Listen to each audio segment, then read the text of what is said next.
Your first psychological key to success is awareness. You can't change what you don't acknowledge. You can't get where you want to go if you don't know where you are. I can't get home from here if I don't know where here is. With my sense of direction, I probably can't get there anyway.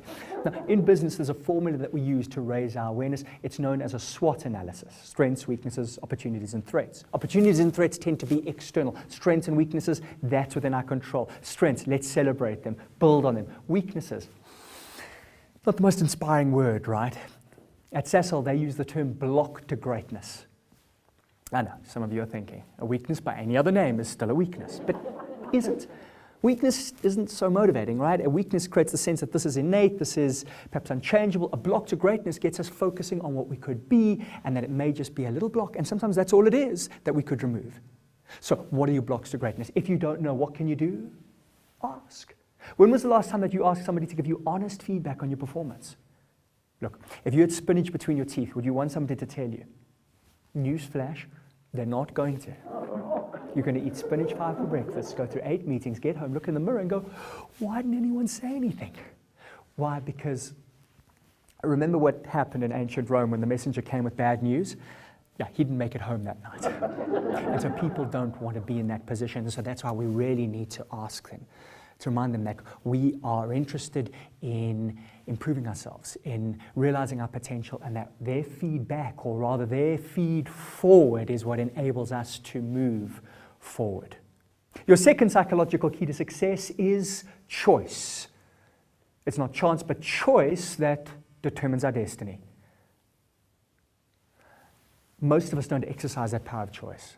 We react impulsively to what others say or do. They snub us, we bear a grudge. They insult us, we insult them back. This is natural, but cyanide is also natural. When you react, you are controlled by the other person or situation. Children and animals can only react. Adults, we can do something else. We can choose our response. When you choose your response, you become the master of your life. But what happens if something happens that you did not choose? Yeah. You come down with a disease, a car bashes into you, there's a recession. We didn't choose those things, did we? No. We don't always choose what happens to us, but we can always choose our response. This is the meaning of the word responsibility. It is the ability to respond. As long as we are alive, we have that ability. Unfortunately, even when we directly cause a situation that doesn't go to plan, the last thing that we want to do is take responsibility, right? To err is human, to blame is more so. And so what do? We create reasons. It's because I got bad luck, defective genes, clueless. I know what it was. I wasn't breastfed as a child.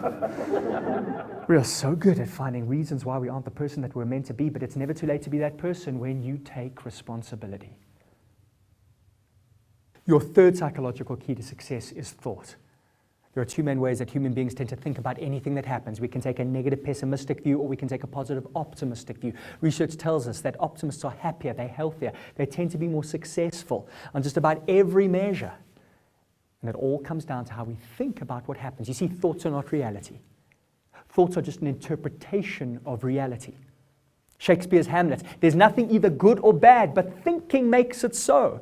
Because when you think it's bad, you tend to become demotivated and you give up and prove that it is. And that's why you can get two people in the exact same situation, and the one soars and the other doesn't get off the floor. It's their interpretation. It's their thinking about what has happened. So I want to give you tools, two powerful tools that you can use to shift to a more optimistic frame of mind, because we all get negative. I teach this, I get negative. And that's okay, by the way. In fact, negativity often helps us to figure out that there's something wrong. We don't want to repress that. We don't want to deny that.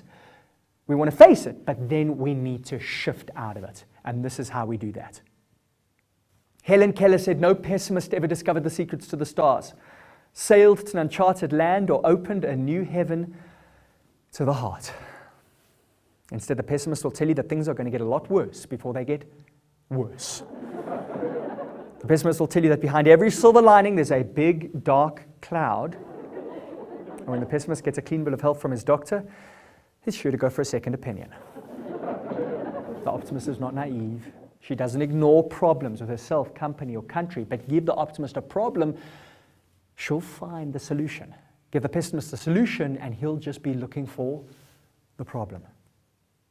What are you? Have you got some insight or inspiration from today's session? Brilliant. However, Bill Gates says, if you get an insight or inspiration, do something about it within 24 hours or the chances are against you ever doing anything. Sobering, isn't it? What are you going to do within 24 hours?